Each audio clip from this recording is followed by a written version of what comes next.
partly due to the fact that the workers' compensation premium is yet to be paid, that's ordinarily paid in October.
All good again? Yeah. Okay. Thanks.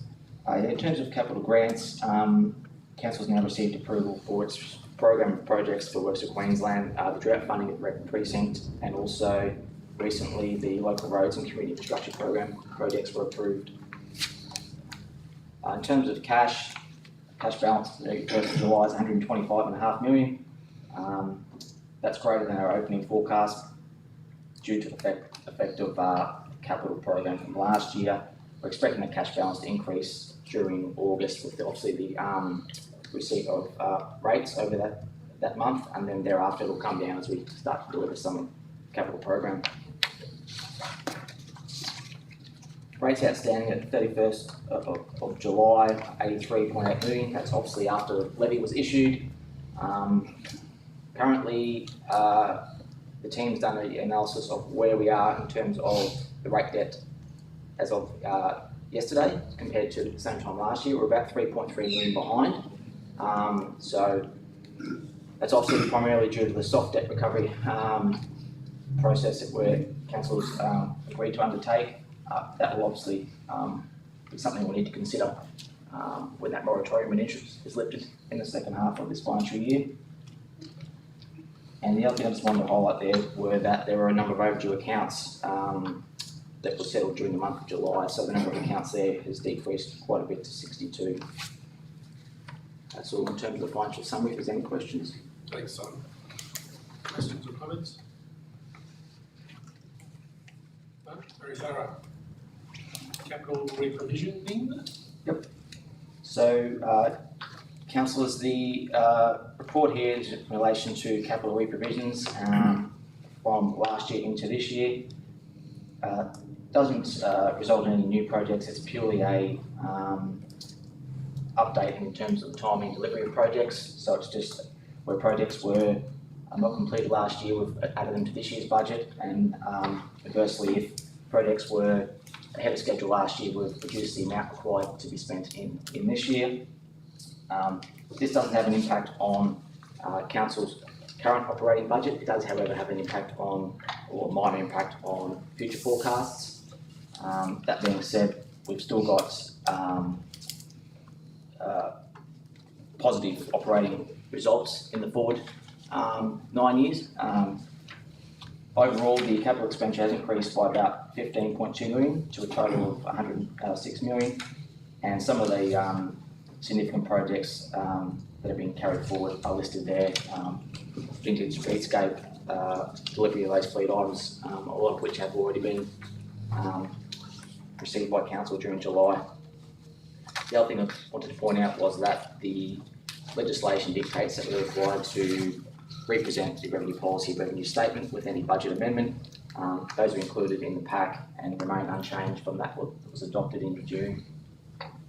Any questions around the capital projects provisions? Questions? Very good, thanks Simon.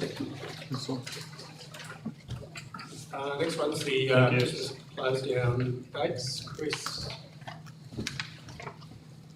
Good morning, councillors. Good morning. This report that's being presented for the August meeting is about the Christmas closure for 2020. So in the past year, councils, administration centres and depots, including the library and the arts centres, have closed for the 3 business days between the Christmas and New Year period. So it's proposed that the offices close again for that period. So there'll be 3 business days, being from the Tuesday the 29th to Thursday the 31st of December. Employees will be offered the alternative of taking leave, using RDOs or toil during that period. Is there any questions? Thank you. Thanks, Mr.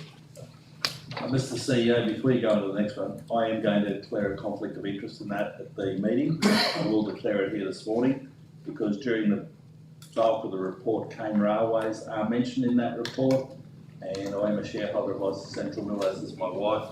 They do operate Cane Railways, so I will declare that here today. I'll also declare it at the meeting, and I will leave the room.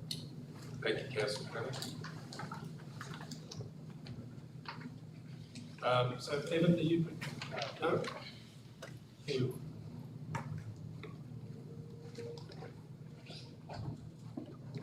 Good morning, councillors. Good morning, everyone. Morning. Morning. So the report in front of you today is for the preparation of planning scheme policy for agricultural buffers, and also to proceed to public consultation with that that policy. So that policy is to provide clearer direction for the development industry in regards to development and construction of agricultural buffers for urban encroachment adjacent to agricultural land. It is more of an evolution to the planning policy rather than something new out of the box, and provides that sort of clearer clarification and fit for purpose. The public notification associated with it is for 20 business days, and it is our intent to go back to stakeholders who we've already discussed with this policy to engage with them once again. Following that engagement, we'll come back to council with a summary of that engagement, including any submissions made. Is there any questions? Anyone wants any more detail?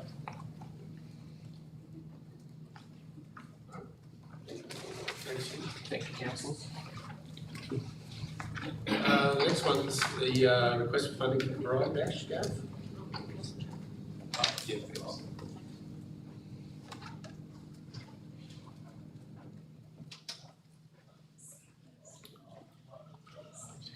Yes, I need to elaborate on my perceived conflict of interest at this stage. I don't think you want to absent this one. Oh, no. Morning, councillors. Item S1 is the CEO mentioned. There's a request for sponsorship for the Variety Bash venture. So the Variety Bash, everyone's probably well aware of that. It's been a car rally that's been running for over 30 years by the Variety Club of Queensland. They had proposed, this year's original event was going to be in Winton, actually this month in August. But as a result of COVID, and I guess concerns earlier in the year, they decided to cancel that event. Things, I guess, relaxing a little bit more in Queensland. They've tried to remodel it and still have something this year, so they put a proposal forward to effectively run a bash adventure which will kick off in November with Bundaberg as the starting point, travelling to Noosa. It's a little bit more exciting than that sounds, so we just don't travel down the Bruce Highway, they go out west, and the nature of the Variety Bash is that every township they stop at, they do fundraising, and raise money, usually for those things associated with supporting children and their families. So they've approached council to sort of say, as the starting point for the bash, which will run from the 9th of November through to the 14th of November, would council be interested in sponsoring them as the starting line sponsor? That request is for a figure of $20,000, which is the same amount that Winton were going to provide for the event that was due to start this month. It's now cancelled. Given the fact that we've had a number of our own events cancelled through COVID-19, we've got money in the budget that's not currently allocated, and I guess a couple of other those events towards the end of the year are still uncertain at this point in time, so we think we've got available funds to fund it. So the recommendation is that we would support it, $20,000 in through a partnership sponsorship arrangement. Can we take any questions if there are? Mr. CEO, just an indication of how many competitors they expect? 300, we're talking about. And So plus that's a lot of beds. support crews, so. And that's a lot of beds. It is, yeah, and they get here before the event, so they get the, as Councillor Haddon mentioned, they have a breakfast, and I should have also mentioned the fact that whilst they're here, they are seeking to raise money to buy a 50-seat bus for Bundaberg State High School. So they've got their Ignite programs, most councillors might be aware, so those youth that are at risk of falling out of the normal education system, they've got, they pick them up, take them to this off-site education facility to try to keep them engaged and give them an education. So Variety International raised money for that bus while they're here. I'd also suggest, Mr. CEO, there's been a fair amount of advertising already, which has given a fairly high prominence to Bundaberg as being the starting point. So, and historically, for some of those events, they've done a documentary on them, and then that's gone on national media. They do get a fair bit of media, both local and state, because of the nature of the fact that they dress up cars and raise money for local charities. So it does build a bit of a profile for us. No questions. Thank you. Okay, that's all we had in the open section of the meeting today. We've got 6 items and the late one in confidential.